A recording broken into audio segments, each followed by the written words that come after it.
Ještě jednou krásné dopoledne, dámy a pánové. Máme to potěšení začít s prvním panelem. Doufám, že všichni, kdo si ještě dávají kávu, se k nám brzy připojí. A já si dovolím představit hosty, které tady dnes budeme mít. Mé jméno je Klesla, jsem komentátorem Lidových novin. A první, koho tady dnes máme, je bývalý estonský předseda vlády, pan Taavi Rõivas.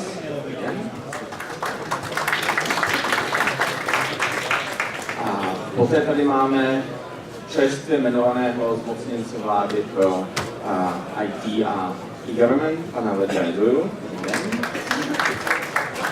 A také tady máme českého digitálního šampiona, pana Ondřeje Felixe.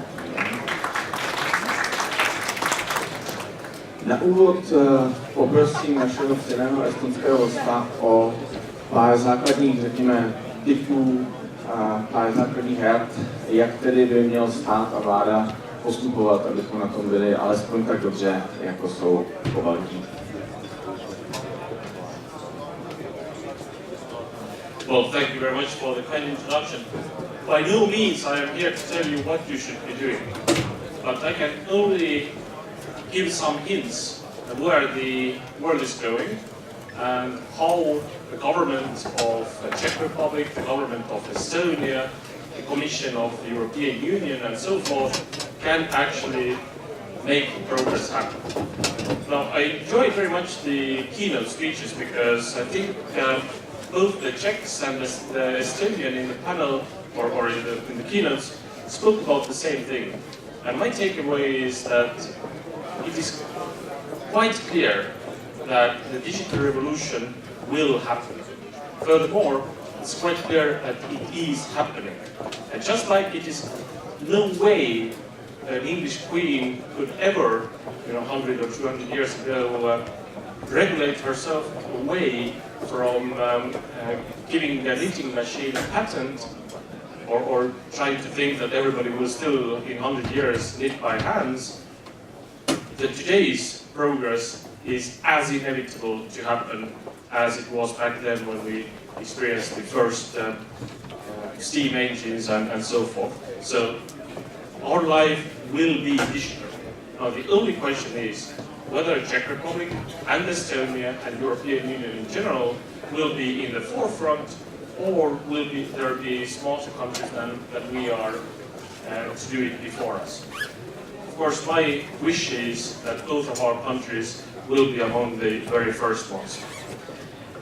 I think also that it's honest to give a compliment to the European Commission and European Parliament to make Europe more digital and make Europe more united. Getting rid of roaming charges is something that is very logical for me because I like to travel to Prague and I don't like to pay extremely high extra cost for using my digital services with my mobile phone whilst I'm here. So no roaming charges actually makes my life much better and makes me as a European much freer to travel. The same, of course, comes with the idea of getting rid of all sorts of geo-blocking, because let's face it, we have agreed in the European Union that we are a single market. Does the single market actually look this way, that some countries have some digital content, the others have other digital content? No way. There's no single market complete if the digital market is not united and one for everyone. Now, I was asked to give you some hints, and I will do that. There's nothing secret about it. I believe that most people in the world know what needs to be done, but in my opinion, most countries in the world are too slow to actually use that knowledge. Now, we were hearing before about services like e-health, e-taxation, e-education, and all sorts of registers being digital. That is all something that gives more efficiency, more transparency, and more time for citizens to do things that they actually like. when I worked as Prime Minister, I had a theory that people actually have better things to do than go to several public offices to apply for things. They don't want to visit public offices. They want to get the service to go on with their lives. As well as you don't always go to travel offices. Sometimes you just take your mobile phone and check which hotel room in Tallinn is the best for you. You use Booking.com for that. Or you use your mobile phone to check which Uber car is the closest. This is how we use services right now. And there is no justification why the public services should be any different from that. Now, at the time when we used only cash, and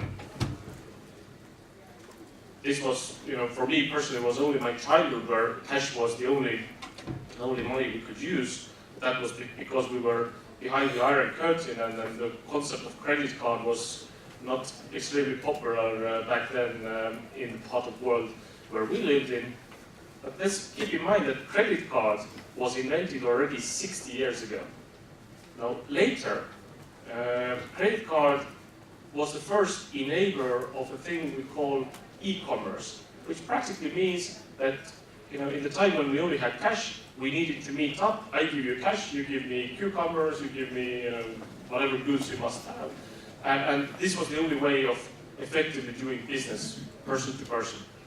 With credit card, or the next levels being all sorts of fintech things, this was a huge enabler to give us e-commerce, give us the opportunity to order our books from Amazon, to book our hotel room via Booking.com, to order my Czech taxi without ever taking any Czech crowns from the bank, just use my Uber app, which is exactly the same as in Estonia. It goes directly through my account. It works seamlessly, it works perfectly. So innovation was invented 60 years ago.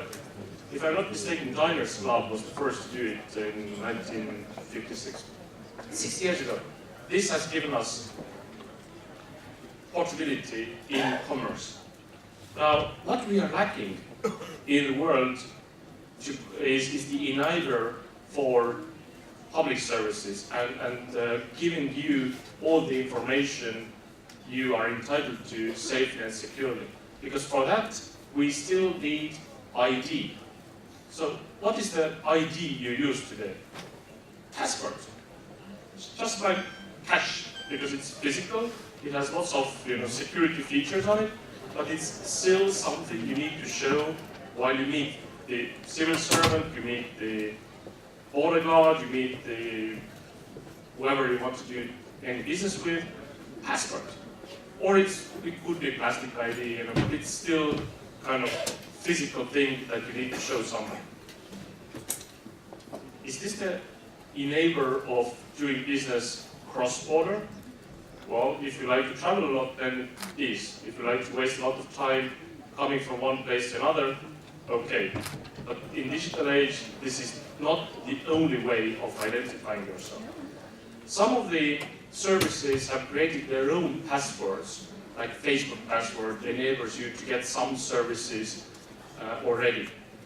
Now, I would argue that this is not safe enough to offer public services, because Ministry of Health, Ministry of Finance, Ministry of Social Affairs, they can only give the information to the citizen if they have properly identified the citizen, legally speaking, properly.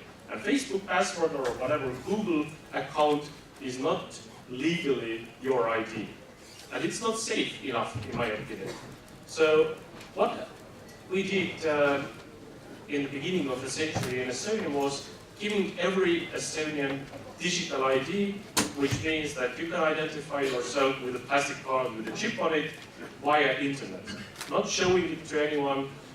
You can show it also, but this is not the point. You ID in this way that one part of your password, so to say, is on the chip, the other part is in your head, and combined, it will be very long, very safe password. And this is something that we were safe enough to make it legal ID for the people in all the legislation. So it's equal than showing the password. Today it has moved to my mobile phone because it has also a chip card in it. So the chip card in my mobile phone and the PIN code in my head can effectively work as my ID. So in addition to getting services from Booking.com and Uber, I can log into any public service with my mobile phone, and the enabler is right there inside the mobile phone. So Hanna mentioned the doing taxes part. I plan to do my taxes at the airport while I'm traveling back from Prague to Tallinn. It will take me no more than 2 minutes, I'm sure. And I will enter the numbers in my mobile phone, and I will sign it with my mobile phone. Now let's talk about this is a signal that I talk too long, probably. But that's my last point, I promise. Let's talk about signatures. Signature is something of a person or a company or representative of a company to impress a will that I want to do this or that, or this is my confirmation that this is this or that, right? You sign contracts. Some of you have signed contracts that are worth tens of thousands, hundreds of thousands, millions perhaps even. How do you do it? You take your very innovative pen, you scribble something on the bottom corner of the paper.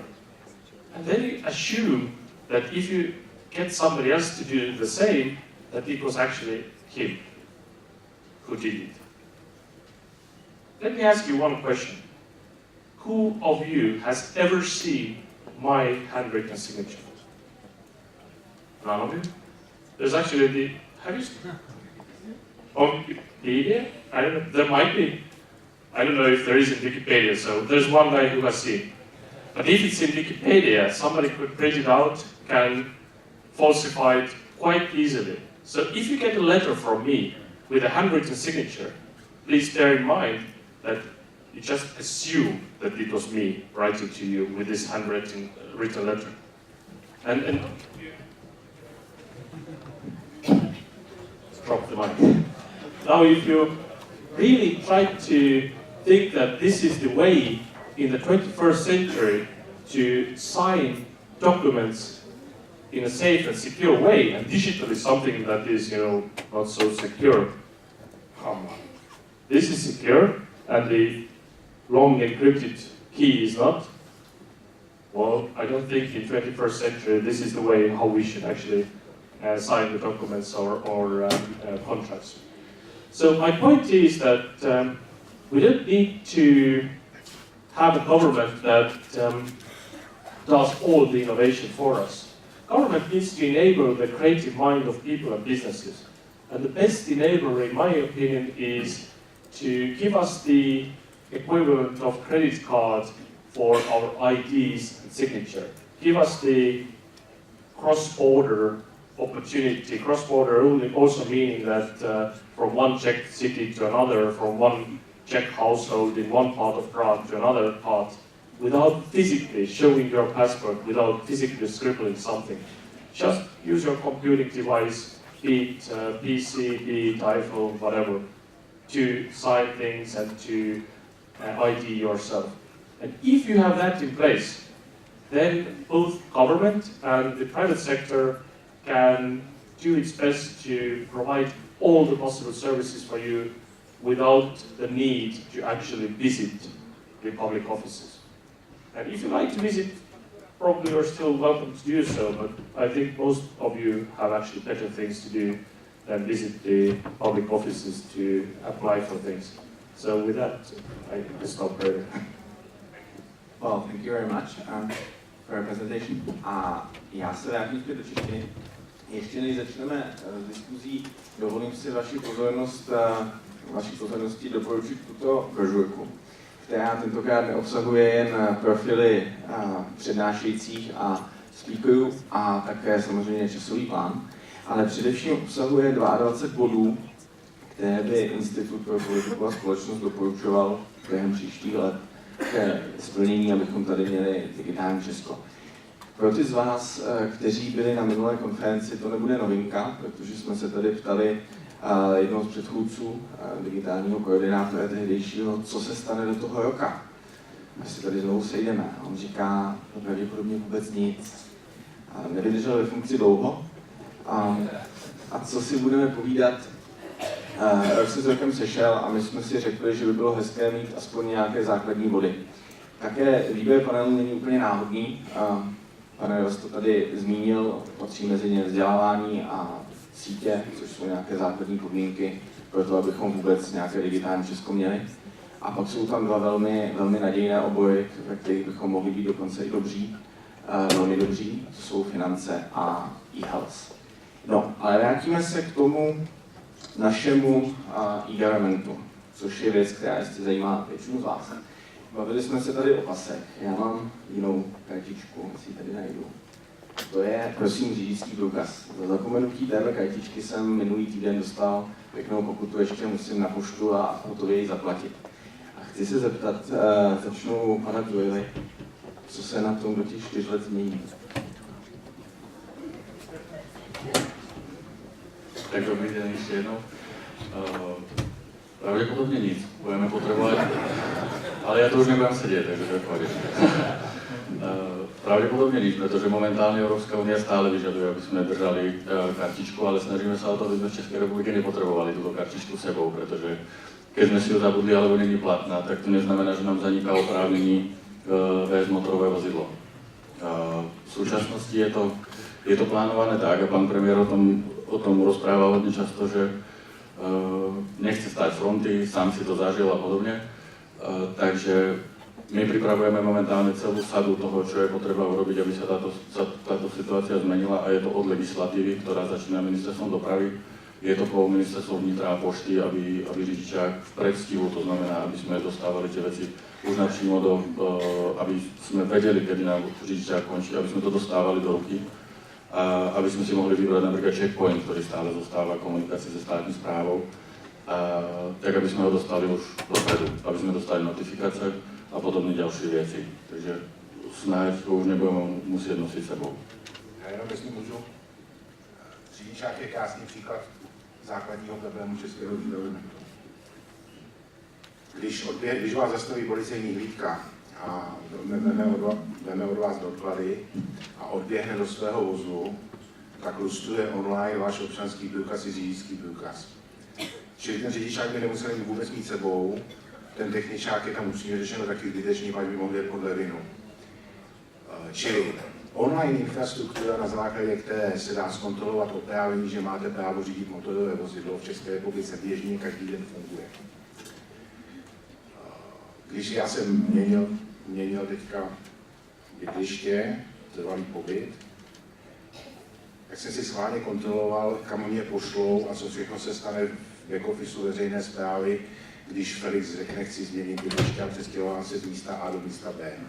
Na Praze 14 jsem dostal krásný navigační lístek, kam všude musím, s tím, že nemusím na jediné místo, a to sice na katastr nemovitostí. Není většího omylu. Do 24 hodin poté, co se Felix objevil na Praze 14, všechny velké agendy, v kterých je Felix veden, Všeobecná zdravotní pojišťovna, katastrální úřad, živnostenský rejstřík, registr řidičů, registr motorových vozidel, si stáhli dnes aktualizované údaje a upravili si je u sebe. Přesto prakticky všichni po mně vyžadují návštěvu na přepážce, protože ten základní průšvih se jmenuje procesní legislativa v jednotlivých agendových zákonech. My jsme v českém eGovernmentu udělali skoro všechno, co jsme byli schopni udělat zprostředka. A teď jsme bohužel ve stavu, že musíme jak koutek a slepička obíhat jednotlivé partnerské centrální úřady a nutit je do změny legislativy, aby se stala digital friendly. Proto z mého pohledu ten vůbec nejdůležitější krok, který teďka máme před sebou, je dostat legislativu do stavu digital friendly. My máme ve styku s klientem digital unfriendly. Tak díky. Já se ještě vrátím k té otázce na ty, řekněme, služby pro občany a firmy. Tedy co, když ne řidičák, co budou ty služby pro občany a firmy, které budeme dostávat do ruky?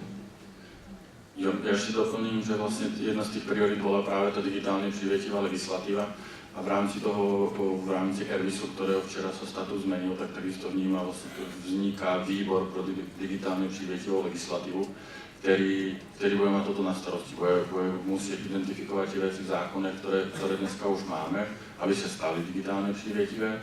A na druhou stranu pre zákony nové, které tady budou vznikat, tak to bude to hlížet na to, aby byly digitálne přívětivé. No a ten dotaz teď, tak to je to zložitá otázka v tom, že jak tu spomínal pan Felix, tie backendové systémy sú z časti pripravené, teraz sa chceme zameriavať hlavne na tie služby, ktoré sú online a chceme ísť vlastne po službách, to znamená každá služba a vzhľadom na to budeme meniť tie backendové systémy, aby sme si dali jasný výčet služeb, ktoré tady môžu vznikať a ktoré môžeme vlastne implementovať. Sú tam cíle dlouhodobé, to znamená ako pani ministryně Šilerová, napríklad online daňový úřad a podobne, ale sú tam cíle, ktoré sú hrozne rýchle a ktoré sme schopni veľmi rýchlo implementovať a to je napríklad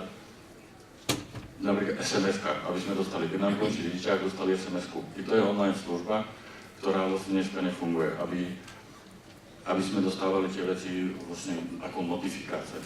Takže začíname týmto, ktoré sú služby rýchlo implementovateľné, aby to bolo vidieť a pak ideme na tie dlouhodobé cíle, to znamená, že ktoré sú služby vlastne na dlouhou trať a to znamená, musíme meniť takú legislatívu. No a já se zeptám, kdy bude portál občana? Slyšeli jsme o něj, někdo ho možná i viděl, je takový Yeti, všichni o něm mluví. Kdy bude hotový a co znamená proboha jedna digitální identita? Portál občana bude do hostého provozu do 1. 2018, tedy v tomhle roce. V daném okamžiku. To je slib v tuhle chvíli. Ne, to není slib, to je konstatování. No, je to slib. Není to konstatování. Já tyhle si sliby nedávám. Všichni, kdo mě znáte, tak víte, že nemluvím obvykle v těchto věcech úplně dovědu. A bude 1. 7. 2018 do provozu, protože tou dobou nabývá účinnosti zákon o elektronické identifikaci a bez elektronické identifikace nejsme schopni spustit portál občana. Portál občana v daném okamžiku existuje jako proof of the concept na testovacích datech, čili živá implementace portálu občana na rozdíl toho, co se předváděl jako drátěný model v dubnu v Hradci Králové, tak dnes už to existuje jako skutečné softwarové dílo, mimochodem pro technologii implementované Docker kontejnery s Kubernetes klastrem v Azure Cloudu. Na to zapomeňte všichni ostatní. A v současné době obíháme jednotlivá ministerstva. Já jsem tady zahledl někoho z Ministerstva zdravotnictví, Ministerstvo průmyslu a obchodu. Příští týden máme jednání s asociací krajů a asociací měst a obcí na téma připojte své portály k portálu občana s tím, že my vám zprostředkujeme styk se zaručenou identitou. Mimochodem součástí portálu občana bude nový klient k datovým schránkám, tak abychom mohli ovládat všechny datové schránky, včetně datového archivu z jednoho místa, bez poplatků České pošty. A co je tedy ta jednotná digitální identita, o které jsme si mohli přečíst i v programovém prohlášení vlády? Jednotnou digitální identitu tady zavádíme od roku 2012. Digitální identita je to, že Felix, který má ručičky, nožičky a je nějakým subjektem práva, který sám sebe reprezentuje vůči právu, má svůj referenční digitální otisk někde ve veřejné správě. Ten digitální otisk má záznam v základních registrech, přesně řečeno v registru obyvatel, a všechno, co se týká jeho digitální identity a jakýkoliv záznam, který se o něm vede ve veřejné správě, se odkazuje na tuhle referenční identitu, která sedí v registru obyvatel. To je něco, co jede od 1. 7. 2012 a fungujeme. K tomu připojujeme zpětnou vazbu. K tomu připojujeme od 1. 7. 2018 znovu jako základní identifikační prostředek občanský průkaz s čipem, na kterém bude identifikační certifikát výroby a po aktivaci občanem, jinými slovy, je to udělaný s opt-out možností, když to někdo nebude chtít používat, tak nemusí, ale občanku s čipem stejně dostane, tak po aktivaci to bude mít v ruce identifikační prostředek, který mu bude umožňovat věrohodný, jak říkal kolega z Estonska, bezpečný a legální prokázání identity. A to já mluvím, ale já mám zpětnou vazbu jako blázen. Na to jsem elektrický inženýr příliš dlouho. Kdybyste to trochu stáhnout.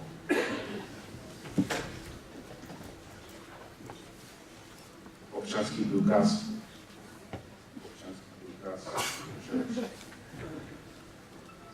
jako první identifikační důvěryhodný prostředek nosíte, který má jedné věci je úplně jedinečný. Je to jediný státem vydávaný prostředek, který bude sloužit k prokazování totožnosti prezenční na stepáčce, tak jak jsme na to teďka říkali, i k prokazování totožnosti elektronické, k identifikaci a autentizaci jakémukoliv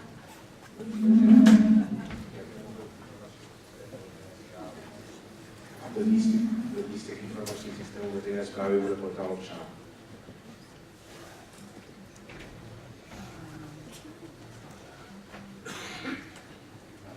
Zábavná vložka. Já se zeptám, jak to bude vypadat v praxi. To znamená to tady, že budu mít jeden portál, na ten se přihlásím, všechno tam vyřeším, tak jako v Estonsku, nebo si budu stále dělat kolečko s tou mapičkou po úřadech. Jo, co to reálně má obsahovat a kdy to bude. Jo, portál občana 1.7. Fajn, přístup k datovým account, vynikající věc, kdy ale budu mít to, co mají v Estonsku. Kdokoliv, kdo si chcete sáhnout na způsob, jakým se bude ověřovat identita, tak můžete teďka na velmi populární aplikaci zvané e-recept.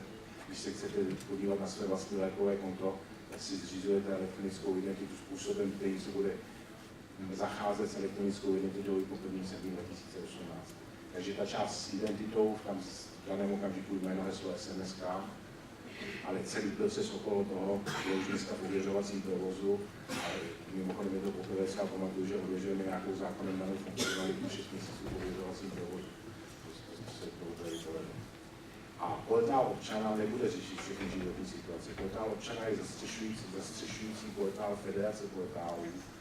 Já to slovo federace používám v mnohých významech a velmi často. A federace portálu pro mě znamená, že základní informace o mně, které se vedou ve veřejné správě, uvidím na portálu občana a budu tam schopen vyřídit některé základní životní situace.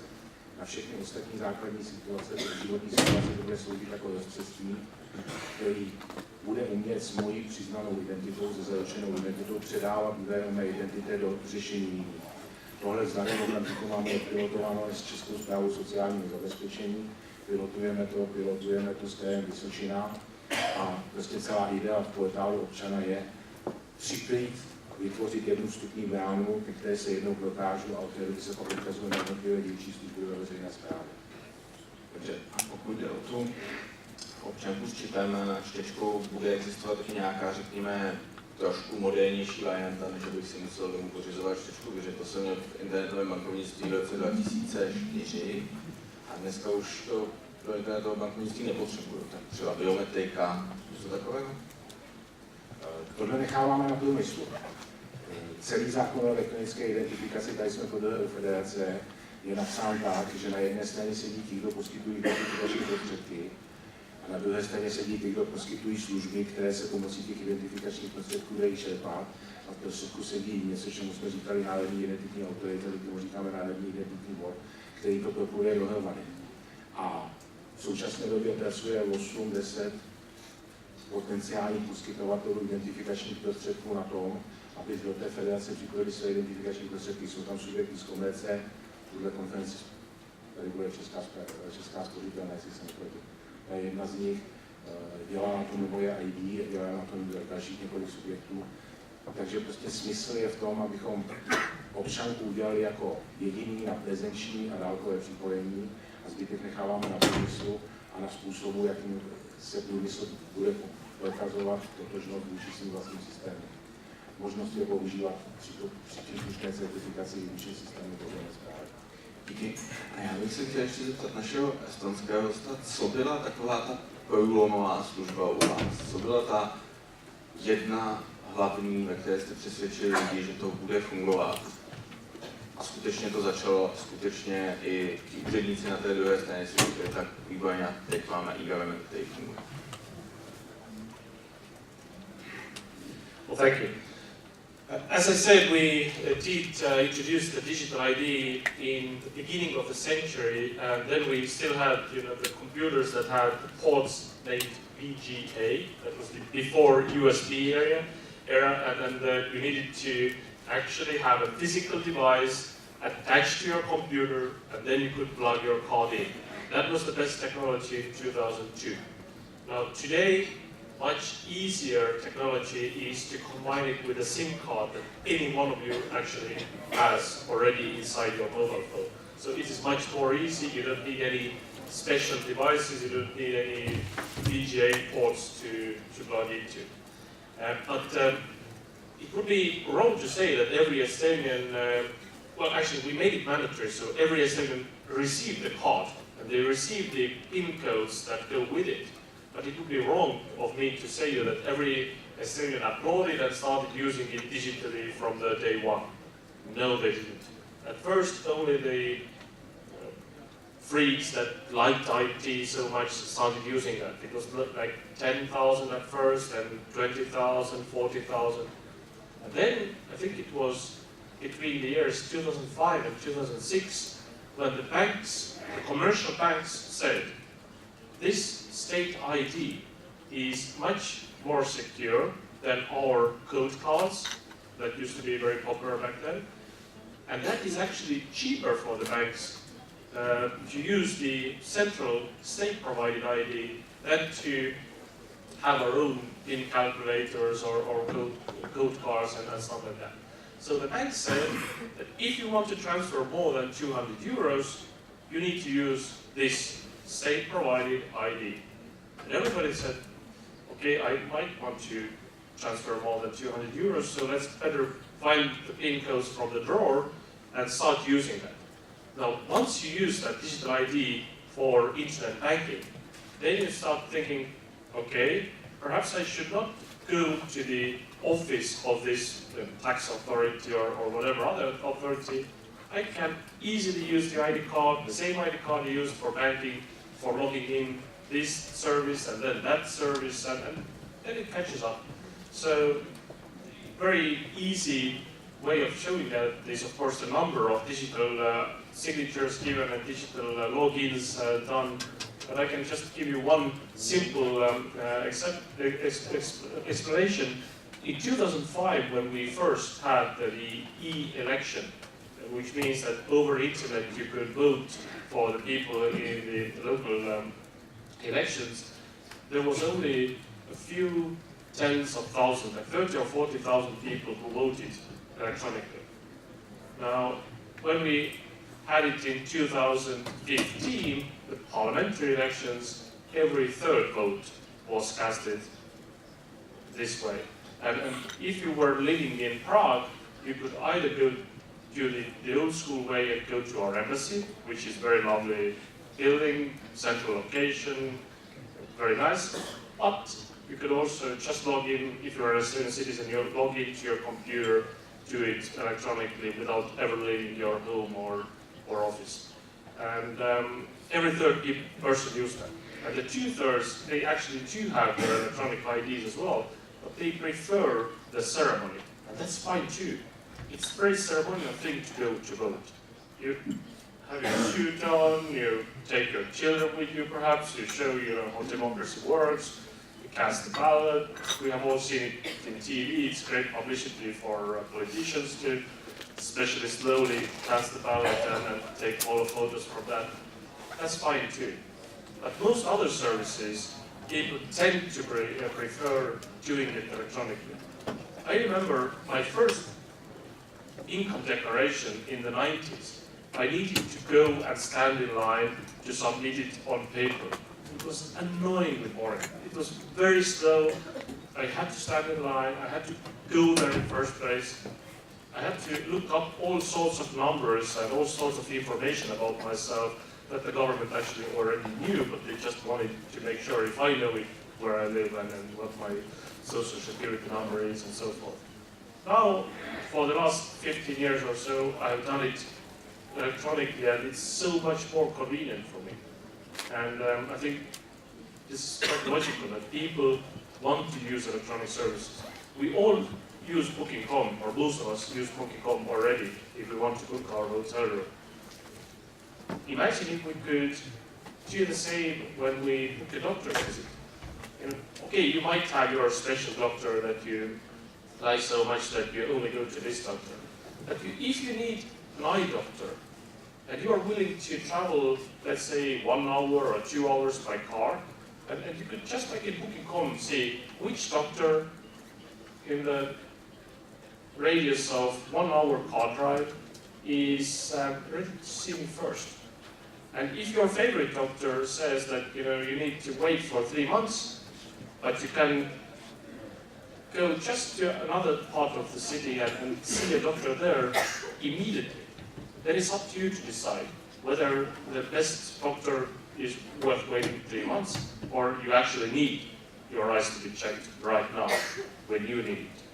And that giving this option would be possible if you have the ID and the doctor's visits can be booked in this way that I explained.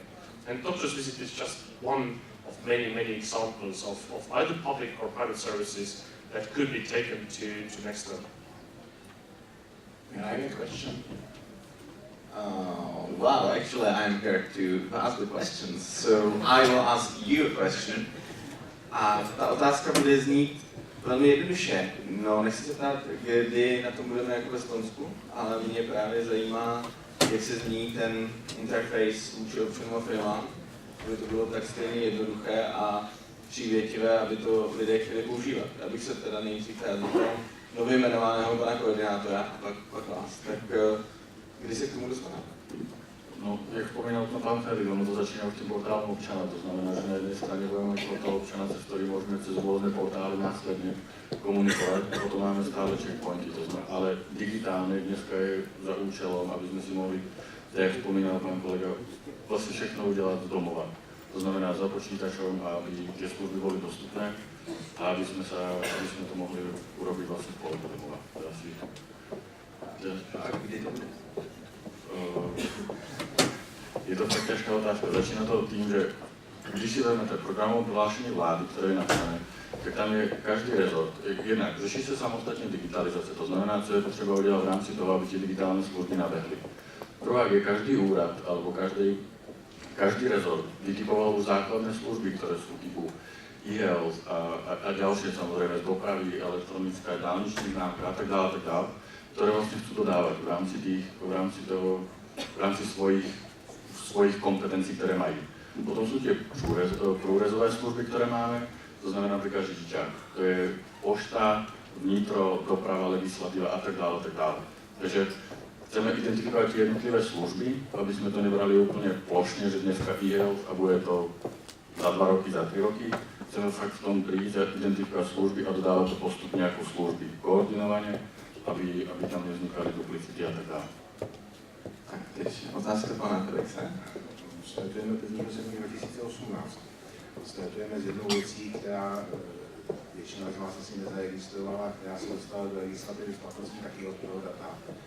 To je povinnost jakéhokoliv správce informačního systému veřejné správy, subjektu práva se zaručenou identitou vydat a poskytnout všechny údaje, které jsou o něm vedeny jako formou veřejné listiny. Čili jinými slovy od 1. 7. 2018 kdokoliv z nás, není to moc hezké, prostě ale je to online komunikace přes klienta, si bude moct vyžádat, když bude potřebovat potvrzení, doložení bezdlužnosti, potvrzení o tom, že je ženatý nebo že je svobodný a tak dále, tak všechny ty údaje jsou vedeny v některých systémech veřejné správy. Od 1. 7. 2018 platí zákonná povinnost správců informačních systémů, kde jsou ty údaje vedeny, tyhle údaje poskytovat. Čili jinými slovy, ta základní vize portálu občana je v tom, že zaprvé zprostředkujeme to, aby jsme si tyhle služby od veřejné správy mohli vynutit. Já jako subjekt práva mohl jsem poskládat podání ze všech potvrzení, které jsem si tímhle způsobem poskládal a poslat to například datovou schránkou k vyřízení. Jo, čili startujeme postupně, startujeme na portálu občana a specializované situace se budou řešit na specializovaných portálech. Díky. A já teď bych přišel k panu Dzurillovi, k jedné takové, řekněme, věci, která není možná úplně vidět, a to je centralizace. A vy jste od včerejška jmenovaný, ale zároveň jste už také šéfem 2 státních organizací. Jak tedy budou spolupracovat NAKY, státní pokladna, případně Cenvis a další? Jo, tak dnešní stav je takový, že máme státní podniky, ktoré sú založené jednotlivými rezortmi. To To znamená, státní pokladna je založená ministerstvom financí, to znamená, zakladateľ je ministerstvo financí. Dle zákona o veřejných zákazkách môže to ministerstvo zadávať veřejné zákazky státnímu podniku napřímo, ale jenom v prípade, keď mu plní za nejakých podmienok samozrejme a musí mu dodávať svoje služby minimálne v 80%. To samé má nakyd vůči ministerstvu vnitra, to samé je Cendis, ďalší státní podnik vůči ministerstvu dopravy. Cieľ je samozrejme taký, aby tie státní podniky mohli dodávať vlastne plošne do státní správy, to znamená, aby nebolo potreba, pretože vo finále si môže stať, že každý rezort si založí svoj vlastní podnik, jenom práve preto, aby niečo takého delal. Čiže tým cieľom je to, aby jednak státní podniky mohli dodávať celé státní správy a na druhú stranu, ale aby sa presne vedelo, co budú dodávať. Aby sa nestalo to, že budú voľne po trhu vlastne pobehovať zháňací zákazky a tak dále. To znamená, že řešíme práve to, aby tí státní podniky od začiatku sme vedeli a takisto aj vlastne komerční dodávateľe vedeli, co od státního podniku očekáva. Napríklad kritická infraštruktúra státu. Dneska sme hodne ďaleko s cloudovým řešením, pripravujeme to, jednak je vládní cloud, druhá je komerční cloud. V rámci tej pracovní skupiny, ktorá to celé pripravuje, tak sú tam zástupci komerce a dneska sa dohadujeme na tom, čo bude vládny cloud. Rozdelili sme to na základe nejakých dát, či je tam kritičnosť a podobne a panuje tam zhoda. To znamená, aj z hľadiska komerce panuje zhoda, čo by malo vo vládnom cloude zústať a aké služby eventuálne z toho státneho cloudu poskytovať. To znamená, už i komerce od začiatku ví, co vlastne patrí do státneho podniku, pretože taká je vlastne víze toho. A to samé platí pro ostatní podniky.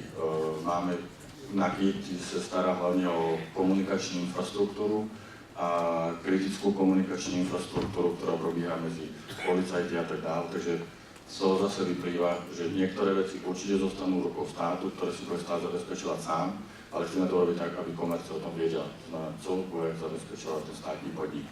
Aby to nebolo tak, že každý jeden státny podnik bude mať vybudované obchodní oddelení a bude vlastne ako keby hľadať zákazky na trhu. Vo finále by to mělo dopadnúť tak, že na strane státního podniku by malo byť skôr vendor management, kedy zabezpečíme to, aby sme vedeli, ktoré služby, kedy starali sa to on life cycle tých jednotlivých produktov a tak dále, ale nebali to, že neviem, nová služba a niekto len tak si povie, OK, tak to bude dělat státní podnik. A jak se to celé bude řídit? Už jste zmínil e-waste a tak dále, tak zkuste nám vysvětlit, jak si představujete, nebo jak máte nastavený ten systém toho řízení, přece jenom je to několik ministerstev, několik státních podniků. Jo, tak vlastně teraz je to zo státních podniků, které jsou vlastně jako dneska takisto dodávateľia IT služeb do státní správy, respektíve svým zakladatelům dneska. A je to namýšlené tak, v rámci eGovernmentu, alebo respektíve vlády, existuje Rada vlády pro informační společnost, možná niektorí znáte. Existujú tam rôzne výbory, ktoré sa zaoberajú, ktoré sú pod vlastne Radou vlády pro informační společnost. Dneska Rada vlády pro informační společnost je tvořená zástupci po včerejšku vlastne všemi rezorty, zástupci všech rezortů. A navyše sme tam pridali ešte aj s hlasovacím právom lidí z komerce. To znamená, aby sa mohli přímo účastniť tých jednání, aby to bolo otvorené, aby to nebolo, aby sme vlastne začali prepájať tie dva svety, ktoré dneska sú hodne rozdelené. Využili sme k tomu vlastne dokument, alebo respektíve, jak je to namyšlené, tak máme dokument, ktorý sa volá Informační koncepce Českej republiky, ktorý dneska odbor hlavního architekta, potažmo ministerstvo vnitra na ktorom hodne pracujú a pripravujú.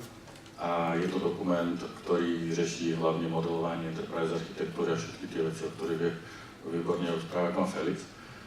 Dohodli sme sa a rozširujeme ten dokument, aby sa tá informační koncepcia, ktorá je dneska ako keby enterprise architektúrou státu, sa dostala do prílohy a ten dokument rozšírime o to, aby sme sa mohli venovať tým hlavným cieľom, ktoré dneska vám řekl pán premiér Babiš. Takže je to tých 5 cílů a vlastne chceme, aby tá informační koncepce, ktorá je dneska závazným dokumentem, ktorý má legislatívnu podporu, tak aby sme tie cíle, ktoré sú tam, nařizovali přes vlastne Airbus, přes ten dokument a potažmo rozhodnutím vlády. Keby som to povedal úplne konkrétne, tak máme prvý cíl, ktorý tam je, tak sú online služby pro občany a firmy. Dneska máme ten cíl rozpadnutý na zopár podcílu. Aby sme vedeli, my nechceme hneď povedať, tieto sú služby, pretože tá služba môže vzniknúť znova zítra, nová, ďalší. Takže my chceme určiť v rámci tej koncepce podmienky, jak dodávať online služby a jak by mali byť dodávané. Co se týče tej dodávky, v rámci Ervisu pracovnej skupiny vznikne zodpovedná osoba, ktorá má tú prílohu celou dodať. Je na ňom, jak si postaví ten projekt, bude to vlastne budú tam tí podcíle, ktoré bude musieť dodať a tak dále, založí si základný projekt a bude musieť tú koncepciu dodať. Účastníci budú vždycky účastníci z komerčnej sféry, pretože tí online služby napríklad vždycky dodávajú dodávateľe, to znamená hodne vedomostí je na jej strane a s doplnením vlastne verejnej správy by to mohlo hodne fungovať. Takže oni spoločne si pripraví ten projekt a vlastne určí sa, co je vlastne tou prílohou tým informačnej koncepce. Ervis to veme na vedomí, pripraví, keď už to bude finálne, pripraví podklad, ktorý pôjde na vládu a vláda rozhodne o tom, že tá príloha napríklad sa presunie do dokumentu a tým pádom sa aj tá príloha stáva závazným. OK, a teď zase zabrousíme trošku do té technické části. Když teda centralizujeme státní IT, jak budete bránit tomu, co se tady občas stává, to je dualita a překryvy systémů, ať už na jednotlivých ministerstvech, nebo pak i třeba spolupráce se systémy samosprávy? O tom se strašně moc mluví. Já bych občas slyšel velmi rád příklady těch duálních systémů. Já když to rozdělím do 3 kategorií, tak ona ta dualita je v každém něco jiného. Jedna věc jsou systémy, které jsou výkonem státní správy, typicky v přenesené působnosti, to znamená ministerstvo, kraje a obce. To jsou systémy typu živnostenský rejstřík, sociální dávky a podobně. Ty jsou z principu unikátní. A dá se bavit o tom, jakým způsobem vyřešit optimalizaci IT platform, na kterých jsou ty systémy realizovány. Ale nevyřadíte sociální dávky kvůli živnostenskému rejstříku a živnostenský rejstřík kvůli sociálním dávkám. To jaksi nefunguje, tato dualita. Druhá věc je, že tady máme případovou strukturu veřejné správy a na každém z těch pater sedí celkem nějakých 6 000 orgánů veřejné moci, což je mimochodem strašně velký číslo. A každý z těch 6 000 orgánů veřejné moci má své provozní systémy a má své systémy, které hospodařují takzvanou samosprávu, to znamená věci, o kterých si rozhoduje sám. Tam ta dualita existuje dokonce 6 000 duplicita, například spisové služby, které jsou povinny vést všechny samosprávy na úrovni obcí. A tam je o tom se bavit, jakým způsobem využít cloudu na to, aby každý starosta v každém obci, který má jednu sekretářku nebo jednu tajemnici, nemusel investovat do informačních technologií. Čili v tom konceptu státního cloudu to vidíme tak, že státní cloud bude duální. Jedné strany tam budou například ty přenesené agendy, které budou podle úrovně své významnosti a kritičnosti opravdu ve státním cloudu. Zbytek necháme na komerčních službách cloudových, tak, aby pokud možno starostové typicky dostali k dispozici podle svého rozhodnutí možnost místo toho, aby investovali do svých informačních systémů na místě a museli si na to platit informatiky a museli si platit na to informační infrastrukturu, tak, aby dostali k dispozici nástroje, jak si to objednat jako službu. A celé pohromadě to má držet v rozumném stavu enterprise architektura státu, protože dneska, když začnete s jakoukoliv iniciativou v české veřejné správě a zeptáte se, jaké máte informační systémy, tak to z něho u čeho skončí, to je Excelový spreadsheet, kde vám vypočítají na řádcích něco, co v okamžiku, kdy vám ten spreadsheet pošlou, už neplatí. My se musíme dostat do stavu, v kterém bude vědět, co dělá taková spisovka, na to existuje mimochodem standard, takže to je dobrý příklad. Ale co dělá živnostenský rejstřík a jak se živnostenský rejstřík na celostátní úrovni propojuje se spisovkama na lokální úrovni a tak dále. Tohle je prostě naše řemeslo ITků a klíčové je přesunout řízení veřejné správy z jednotlivých izolovaných projektů a izolovaných informačních systémů na řízení podle architektury výkonu veřejné správy jako celé. A v tom je ta centralizace taky. No a já se ještě zeptám našeho estonského hosta, jak u vás vypadají ty systémy, IT systémy státní správy. Máte jeden centrální, máte vlastní státní cloud?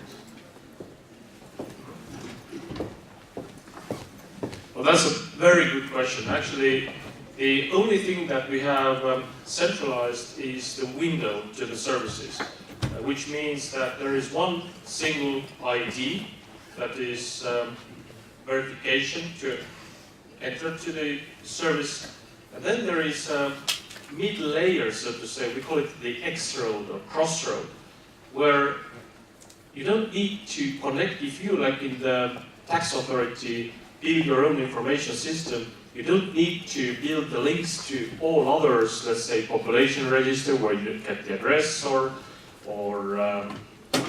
income register, or let's say social security register. You don't need to build all the separate connections. You just connect it to the center X road, and that's how all the traffic happens. So in principle, it's quite decentralized, but we have enabled the systems, individual systems, to communicate with each other.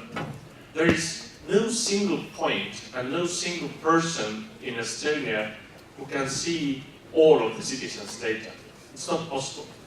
But if the tax authority does have the legal right to know where you live, and they do because they need to submit some of your taxes to your municipality, they have the legal right and the technical opportunity to just ping, which takes a millisecond, ping for the information in the population register. And this also means that you as a citizen are not entitled to tell the tax authority where you live. You are not entitled to, when the police stops you and you sit in the police car feeling sorry, the police in Estonia does not have a right to ask you where you live, because if they want to know that, they can check the system themselves. They have the legal right to do so. So it makes your life more easier, and the information to the policeman also more accurate, because you cannot lie and the system will give it to them. Now, there's one thing that we haven't touched perhaps enough yet, is what is the reason that most of the world doesn't have all the public services digital already. We have so much more private services that we use everyday life. What is it the politicians around the world are worried about? What is the concern? And I have been to many countries across the globe discussing that issue, and there are two things people are worried about. First, security. Whether the IT systems are less safe than the systems that keep all your information on paper. I explained the concept of signing things with this innovation called the pen already, and I think it's quite certain that if you design the system properly, it is safer to keep it in an electronic way, not on a paper. All of your money is actually relying on a digital system. I don't think any one of you is printing out your balance of your bank account every single night, are you? You just rely on the statement that you see in the internet banking. So right there, you actually, as a citizen, do trust the digital system over the paper confirmation. Privacy, very legitimate concern. If the system is designed the wrong way, there might be huge violations of privacy. So this is the reason why the system should not be designed the wrong way. Health, for example. The most personal thing around you is your health. Now, whereas we have digital health record of all the Estonian patients, which means all of us living in Estonia, in one single system, in theory, it could be very easy for any random doctor to look at anyone's health record and then make it public, or use it in a bad way, just looping around. Now, the safeguard we have built is, yes, the doctor can check your health record. And in most cases, they do it because you go to see them and they want to know what have the other doctors written about you, what is your medical history, what is your blood type. They don't need to ask you or measure your blood every single time you visit a doctor. But every time they do look at your data, there's a trace or a kind of stamp left that this person has looked at your knee surgery operation. Now, if any of your knee surgery information is published, you can go and see who has looked at it. If it's your orthopedist, that's fine, he has the right to look at this. If it's your dentist or any doctor that you have never heard of looking at your knee surgery information, you can easily press charges saying, this doctor was looking around and I'm not satisfied with that. And if you build the public services this way, that you as a citizen have control who has looked at your data, there is no risk of privacy violation whatsoever. The second thing, of course, is that in some cases you might consider giving the person himself or the citizen himself the right to close this information.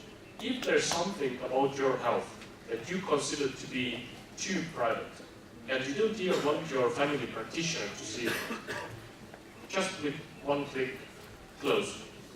Nobody will see it. And that's up to you to decide. But I would argue that most cases, you as a patient are better off your doctor knowing more about your health, because more information gives the doctor better qualification to actually decide what is wrong with you or if everything is right with you in your health. Okay. Tak nabízí se otázka na našeho digitálního zmocněnce, no, zmocněnce pro IT. Jak tedy bude u nás v tom centrálním systému zajištěno, aby řekněme, ta ochrana dat byla dostatečná? Ježišmarja, tohle si domů já dovolím. To už totiž funguje. Kdokoliv z vás má právo, pokud má datovou schránku nebo zaskočit na checkpoint, se dojít zeptat, kdo všechno se na mě díval do základních registrů. To, co to rozšiřujeme, je koncept, který je velmi podobný estonskému X-Road, že k rozdělení základních registrů připojujeme další systémy, které fungují tak, že když se někdo ptá na data o vás, tak buzerem se ptá na data, odrazem se ptá na data v základních registrech a základní registry vedou o tom záznam. A kdokoliv je sám o sobě schopen získat tyhle transakční údaje. Čili tohle je fungující a splňuje to mimochodem všechny požadavky GDPR na ochranu osobních údajů a trackování osobních údajů už posledních 5 let. Jo. Takže tohle zrovna máme zvládnutý docela dobře. Výborně. A je to automatika, na to se to dostanete každý den, když máte svou schránku. A s tím mě to vede k další otázce. A to je problém, který tady řešíme celkem dost dlouhou dobu, a to je tzv. Vendor locking. Závislost na dodavateli. Jak se budete potýkat, řekněme, při té centralizaci zvlášť s tímhle problémem? A je to vůbec problém? Na mnoha úradech je to velký problém, protože ta znalost těch lokálních vlastně zaměstnanců tam není. To znamená, a ještě ty zmluvy jsou postavené tak, že vlastně všechno vlastně dodávatel dodá to vlastně data, alebo v případě data někdy nie, ale keď si ich vyžadáte, tak vám to rozsype jako čaj, to znamená, že nedostanete z toho nič. Je to dané historickými smlouvami, které tady byly, které tady vznikaly. Samozřejmě v rámci nových smluv se to už neděje, protože a tam zase musíme rozlišovat vendor log a partnerstvo s dodávatelem, protože takisto není úplně dobré. A je to hodně mixované v tom, že od začátku vlastně, keď soutěžíme nějaký systém, tak se to bere, jako keby to byl vendor log, naopak není. Takže hlavně je to smluvní zajištění, abyste mohli dostat tie veci, kedy potrebujete, abyste mohli dodávateľa zmeniť, kedy potrebujete. A zase na druhou stranu takisto sú legacy systémy, ktoré dneska my máme povinnosť súťažiť každé 4 roky a skoro žiadna banka žiadna banka nesúťaží legacy systém, ktorý je súťaží na 20 let. To znamená, tak rozlišujeme partnerstvo v rámci tohto, kedy dostávame tie služby za cenu, ktorá je v mieste a čase obvyklá. Máme možnosť vlastne z toho partnerstva odísť, ak nie sme spokojní.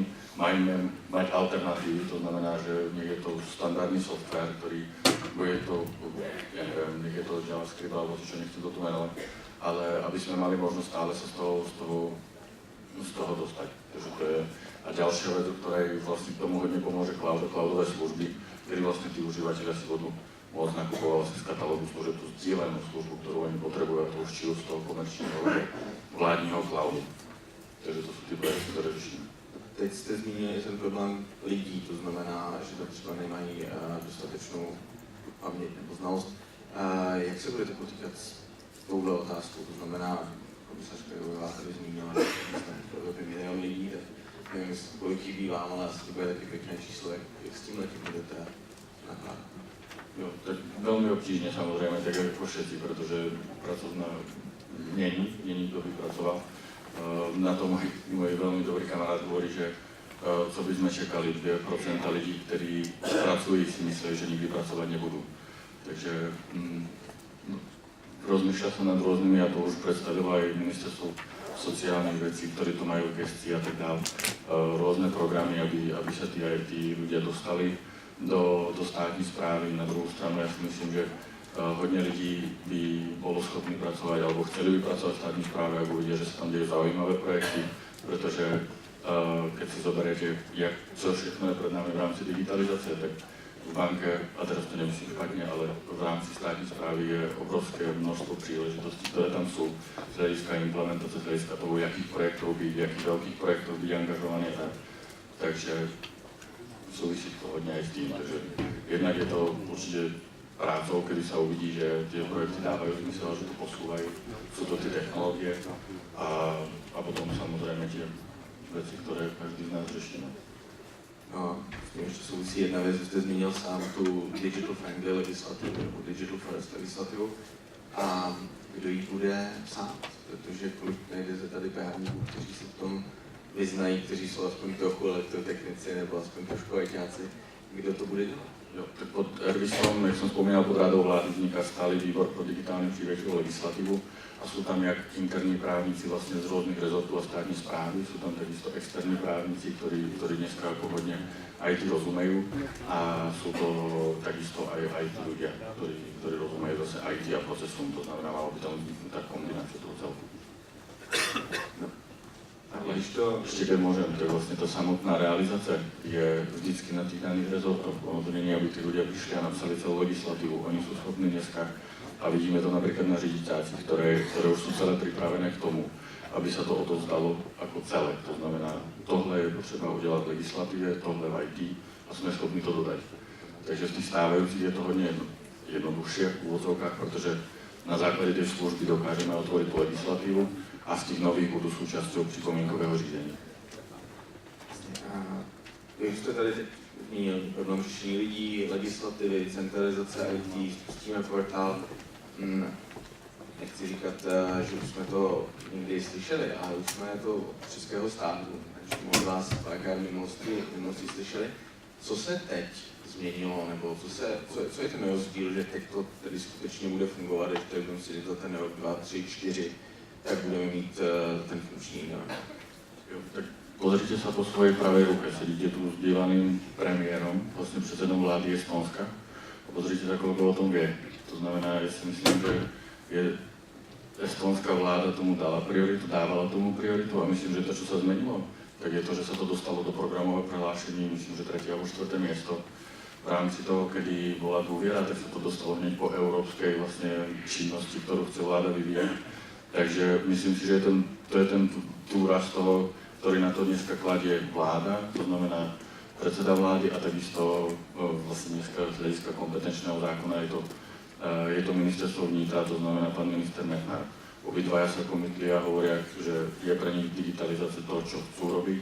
To znamená, ak je to priorita vlády a budú tlačiť na všetkých, aby sa to vlastne stalo, aby sa to dialo, tak si myslím, že to má veľkú šancu na úspech, takže si myslím, že to sa v tom hlavne zmení. Díky. A máme už čtvrtinku na diskuzi a tady mám přihlášeného pana náměstka Malého. Začneme státním úředníkem.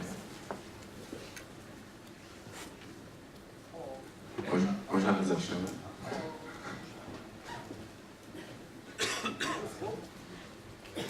Jestli můžeme pustit ten mikrofon třeba?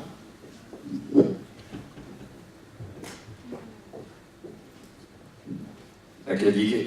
Já jsem Ondřej Felix z Ministerstva průmyslu a obchodu. Já se zeptám na jednu věc, možná Vlada Dzurilly právě. Jak moc důležitý pro tebe třeba jsou otevřený data, protože stát generuje neuvěřitelné množství dat, občas některé úřady a ústavy si za ta data nechávají i zaplatit. Nemělo by smysl, aby do budoucna vlastně všechno, co generuje stát a může být otevřené, tak skutečně otevřené bylo? Tak to znelo na tých predošlých prezentáciách taky, že komunita 21. století a podobne.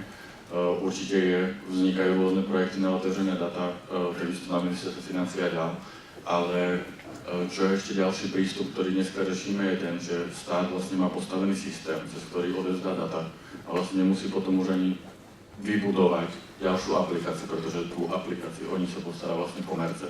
Tým pádom sa zbavujete zákona o verejných zákazkách, pretože to komerce to dodá. Vy budete mať na jednej strane iba napríklad pohľadného architekta nebo niekoho, kto řekne, táto aplikácia je fajn, splňa všetky požiadavky, ktoré k nej potrebujeme a vy, ktorí k nej pristupujete, ju môžete využívať, pretože je bezpečná, je správna, neviem čo všetko.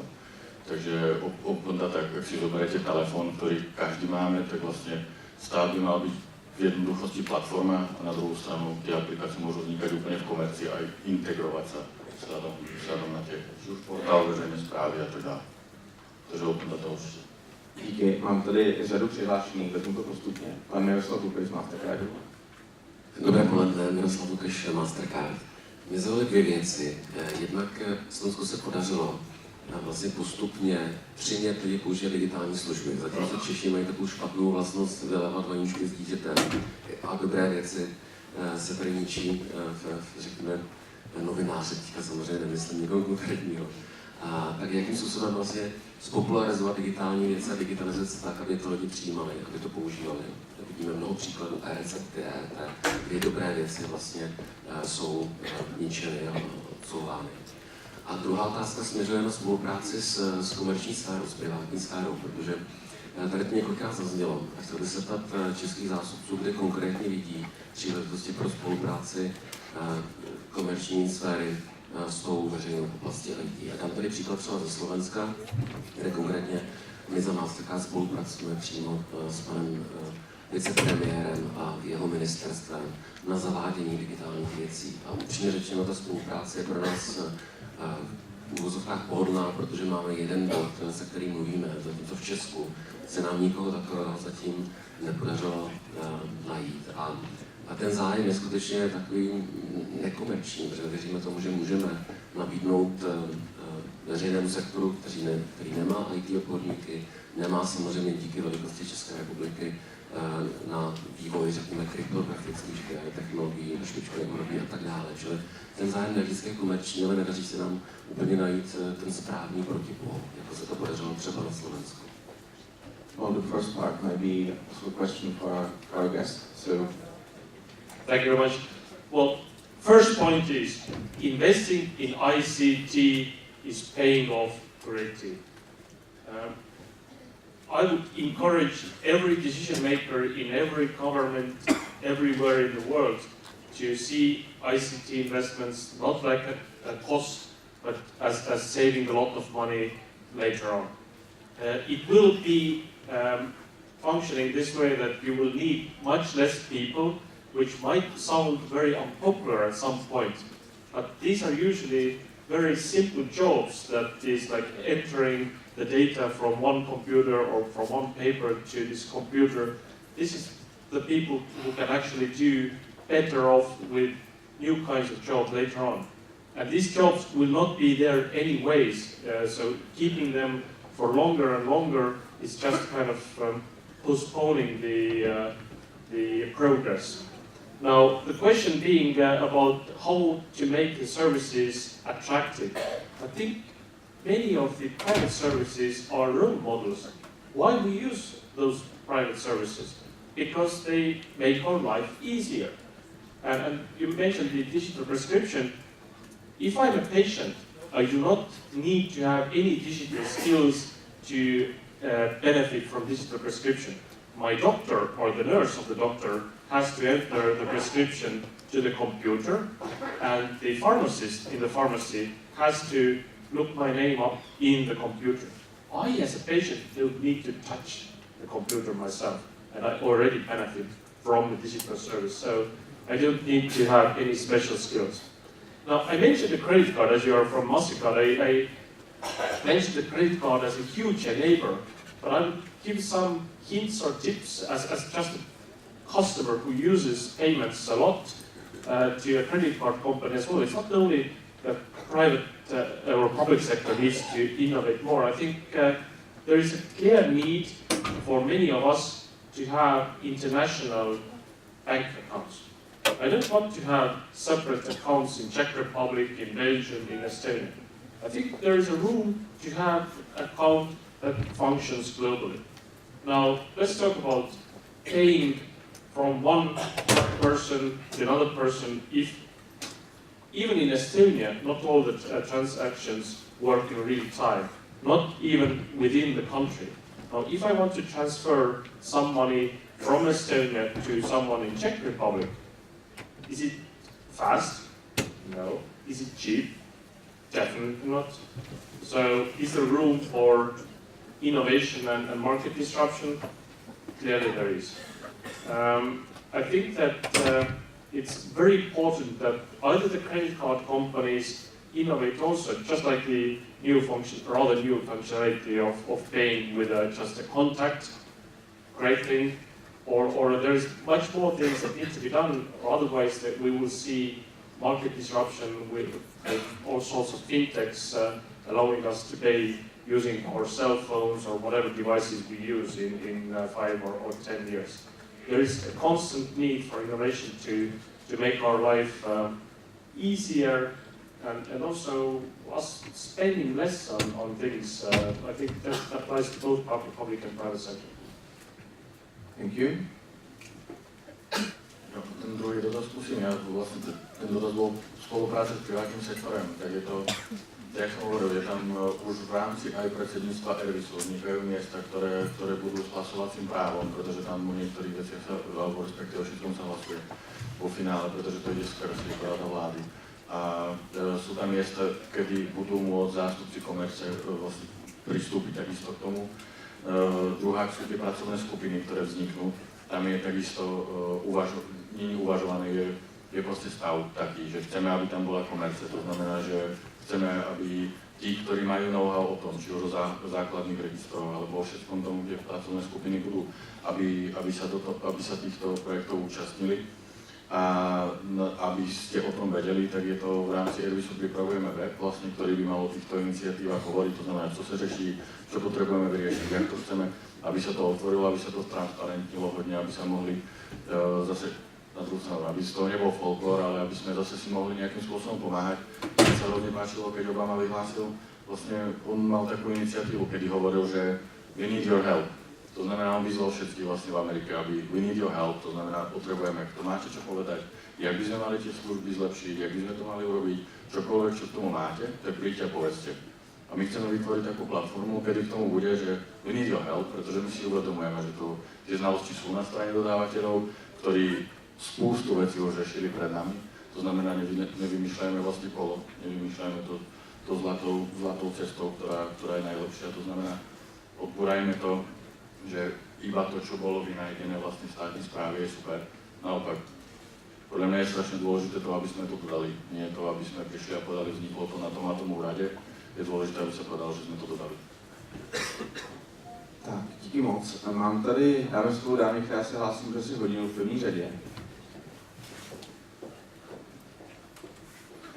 Dobrý den, Maria Staškevič. Before I ask my question to the Czech panelists, I wanted to thank Mr. Rõivas for mentioning fintech as the next enabler of the upgrade in government services. I don't think I've heard fintech mentioned that many times during government panels.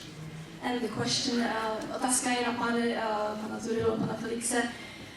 Portál občané určitě krok správným směrem, ale jak jsem se dívala tady do publika, většina z nás, i když plně poslouchala celý panel, tak vyřizuje si spoustu věcí na mobilu, takže nějaká aplikace, která by byla na mobilu, určitě by ho uvítali, aby ho různé životní záležitosti mohli vyřizovat nejen v pohodlí domova, ale třeba když čekáme na tramvaj nebo čekáme někde na letišti.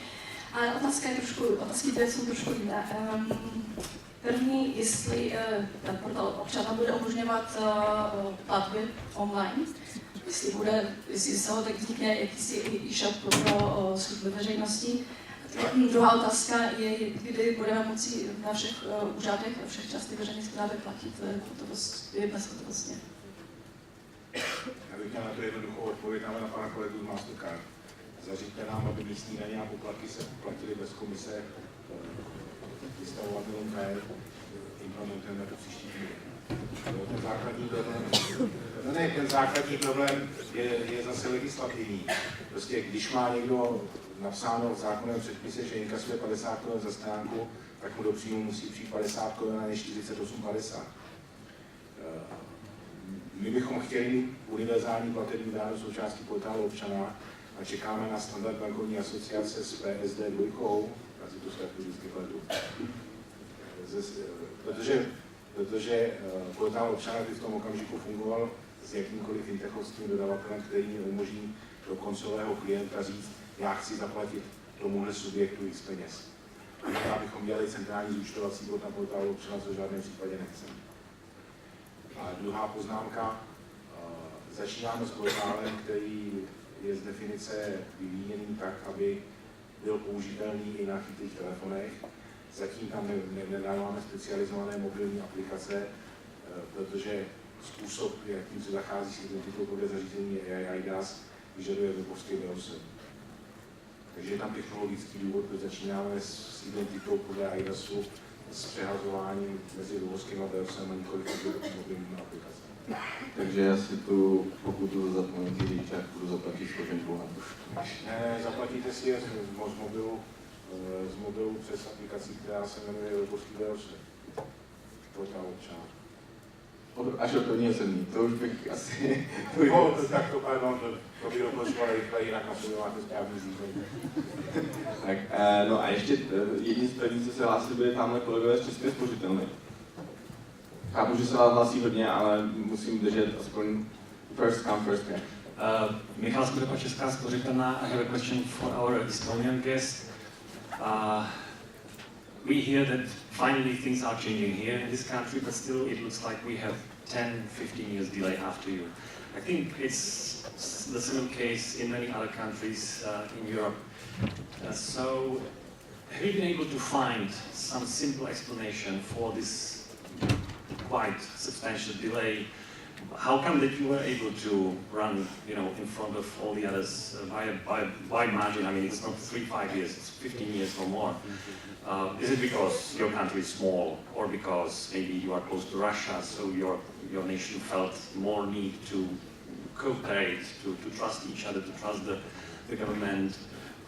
Is it because of something else? Was it a pure historical coincidence? I'm asking because maybe.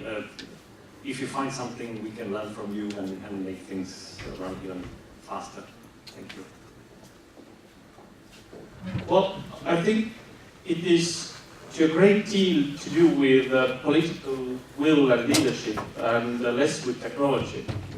Let me tell you a secret. Estonians did not invent the plastic ID card with a chip on it. The Finns did.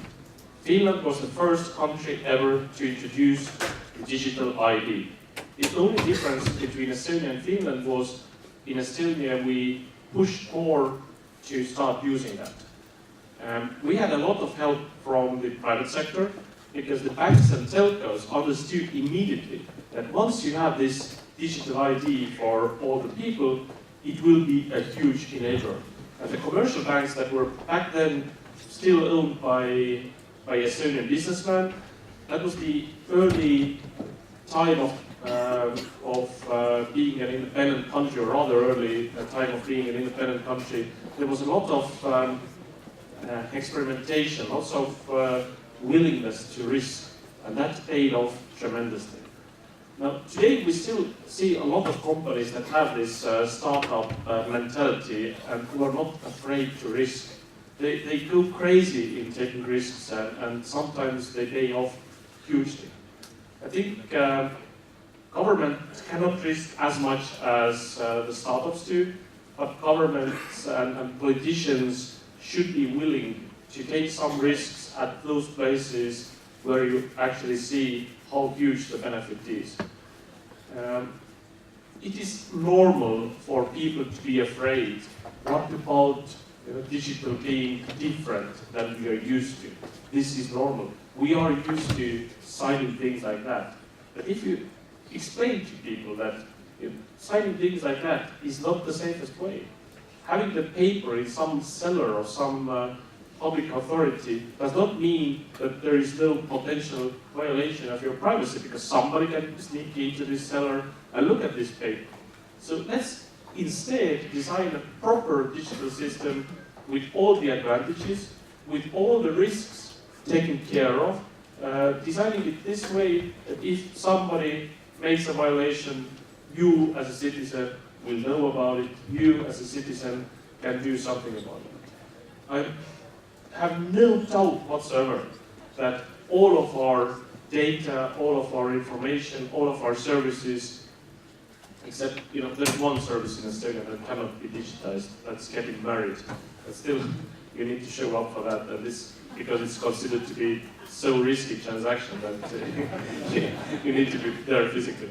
But all other services will be digitized in Czech Republic, in Belgium, in Germany. The matter of question is which countries do it before, and my argument is those countries who do it before, they benefit most of it. And my final point in this is that it's not only Czech government designing services here, and Slovaks there, and Belgians there, and Estonians in some random north or far north.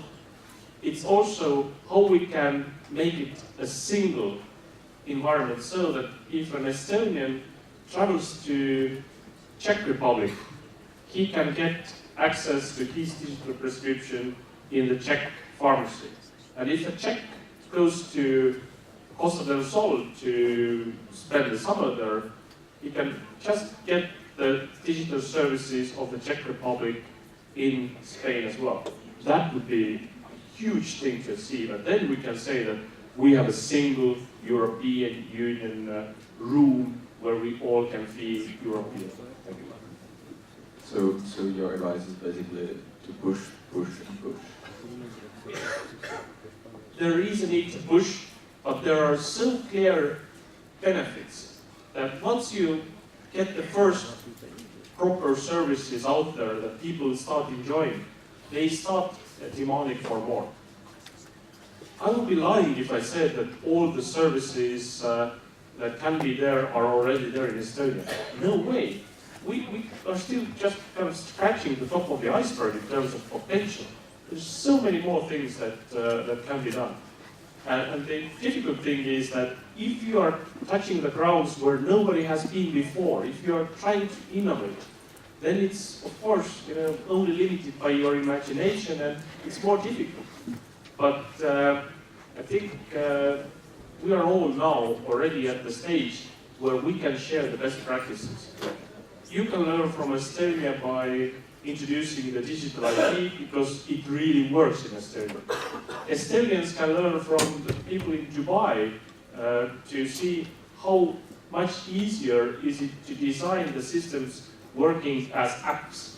Dubai has lots of good apps, not web pages, but apps, and apps are much more convenient to use.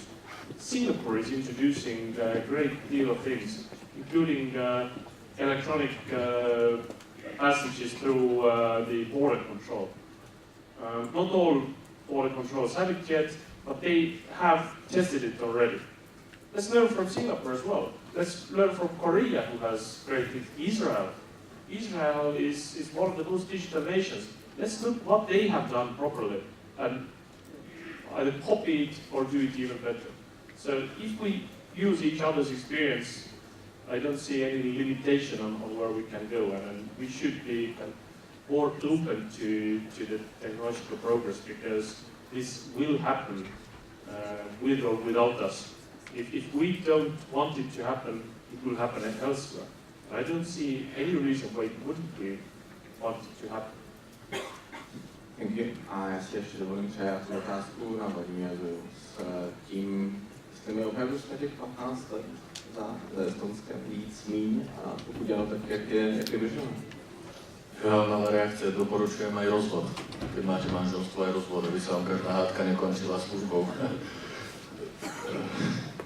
Ale ja si Ja si osobne myslím, že je tam ešte jeden rozdiel. Tu sú ľudia takisto, alebo firmy, alebo spoločnosti, startupy, ktoré chcú hodne pomôcť tomu celku, aby to zafungovalo a podobne. Čo si myslím ja, že je veľký rozdiel v tom, vy máte strašne mladú legislatívu, ktorá je od začiatku digitálne privietivá. Tady je ohromná história proste v legislatíve, ktorá sa ťahne a teraz sa ju snažíme pretočiť na to, aby bola digitálne privietivá, aby podporovala tie digitálne technológie. A čo tady chýbalo, tak to je samozrejme dôraz vlády, ktorý vy sám demonstrujete tým, že ten dôraz vlády tam pořád je. Nemyslím si, že je to 15 let. Myslím si, že keď sa pozrieme na zmeny legislatívy a identifikujeme správne tie služby, tak zmena legislatívy je 3 roky, 2-3 roky. Takže tie služby, keď identifikujeme, ale to není len o tom, ako identifikovať tú službu, tu je v rámci toho, ako to dodať, aby každý, kto podpisuje vo finále ten papier o tom, že objednávam tú službu, aby sa to nebalo podpísať tak, ako je to dneska. Keď si pozriete na úrady, aká je dneska úrad na ochranu hospodárskej súťaže, behá a rozdáva pokuty dneska, tak to není takisto úplne legrace, ktorú každý by to chcel absolvovať. A často ľudia z komerce si to vlastne nevedia predstaviť, že čo to znamená. Takže je to skôr taký boj urobiť legislatívne podmienku k tomu, aby sme sa nebáli tie služby ako dodávať, a urobiť legislatívne podmienky k tomu, aby nás nebrzdili v tom, čo dneska už digitálne služby dokážu. Tak to uvidíme za rok, za 4, tam se posuneme. Dámy a pánové, moc děkuji všem, kteří se hlásí. Hlásí se ovšem i organizátoři s tím, že máme slabou 3/4 hodinku na oběd.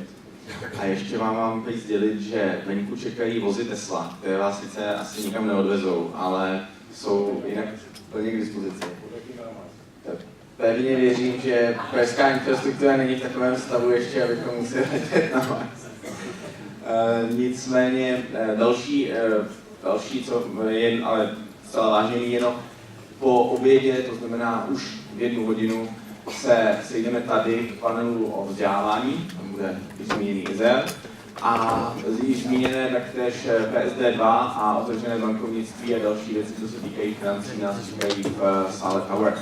Takže díky moc Taavi Rõivasovi, díky moc Vladimíru Dzurillovi, díky moc Ondřeji Felixovi, díky moc vám všem, kteří jste přišli a dobrou chuť a zájemnou stranu. Díky.